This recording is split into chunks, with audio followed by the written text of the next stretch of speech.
السلام علیکم ورحمۃ اللہ وبرکاتہ۔ آج کا موضوع وہ نوکرانی نہیں ماں ہے میری۔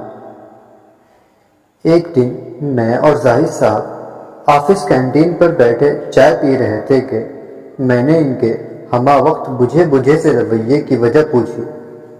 وہ کہنے لگے، مجھے آج مرے ہوئے 3 سال ہو گئے۔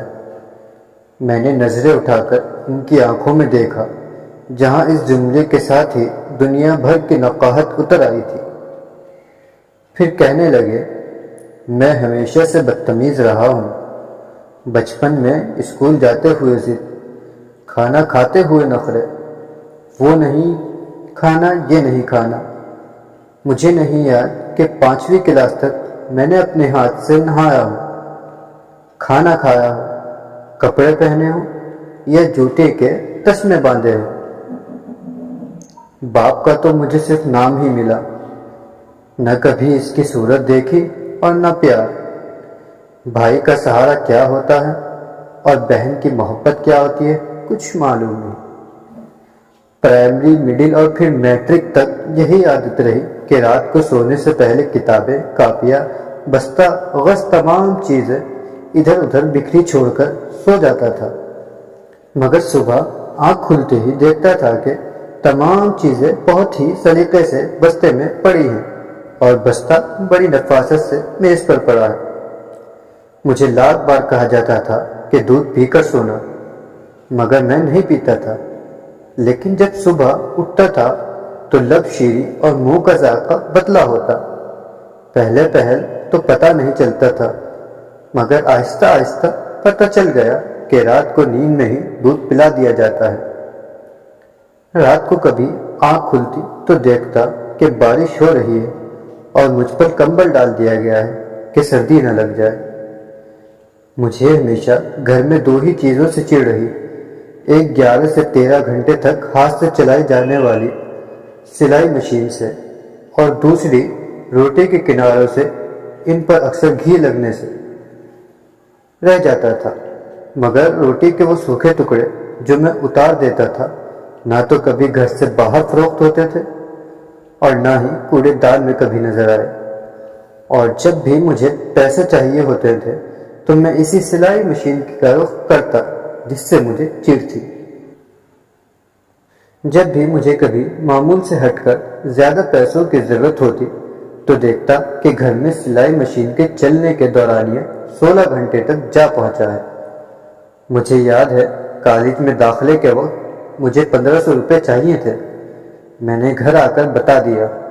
اسی رات 2 بجے کے قریب میری آنکھ کھلی تو گھر کی برآمدے میں کچھ کھٹ پٹ ہوتی محسوس ہوئی۔ ذرا مزید غور کرنے پر یہ بھی محسوس ہوا کہ جیسے کوئی گھٹی گھٹی سسکیوں کے ساتھ رو رہا ہو۔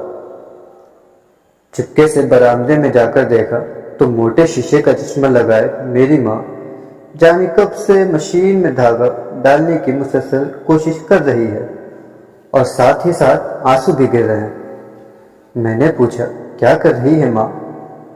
ماں نے چونک کر میری طرف دیکھا اور جلدی سے آنسو صاف کرتے ہوئے اور چہرے پر مسکراہٹ سجاتے ہوئے بالکل صاف آواز میں کہنے لگی، وہ سامنے والی سوریا کے بھائی کی شادی ہے تو اس نے کہا ہے کہ صبح تک 2 سوٹ سلائی کر دو، اس لیے بیٹھی ہوں، لیکن دھاگا سوئی میں نہیں ڈل رہا۔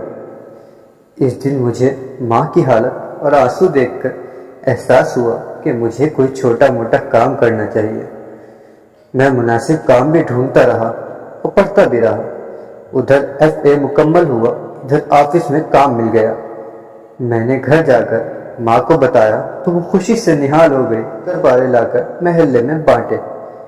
ایک دن میں کام سے گھر آ کر لیٹ گیا، تھوڑی تھکاوٹ ہو رہی تھی، پاؤں چارپائی سے لٹکائے ہوئے ہی سو گیا۔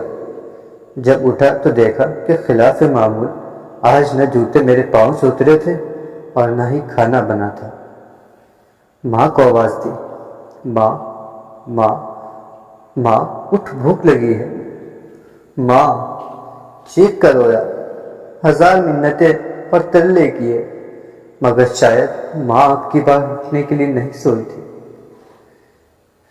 ماں کے بعد وہ گھر چھوڑ دیا، قبرستان لگتا تھا۔ ادھر دیار اور غیر میں آ کر میں اپنا سارا کام خود کرتا ہوں تو سوچتا ہوں کہ میں نے کبھی جس کی خدمت نہ کی اور نہ کبھی آسائش و سکون دیا وہ میری ماں تھی، نوکرانی نہیں تھی۔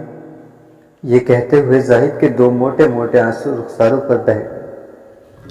اللہ تعالیٰ میرے اور جس کے بھی والدین حیات ہیں سب کے والدین کو ایمان و صحت کے ساتھ خوش رکھے۔ جن کے والدین وفات پا گئے اللہ تعالیٰ ان کو صبر دے اور ان کی والدین کی مغفرت فرمائے۔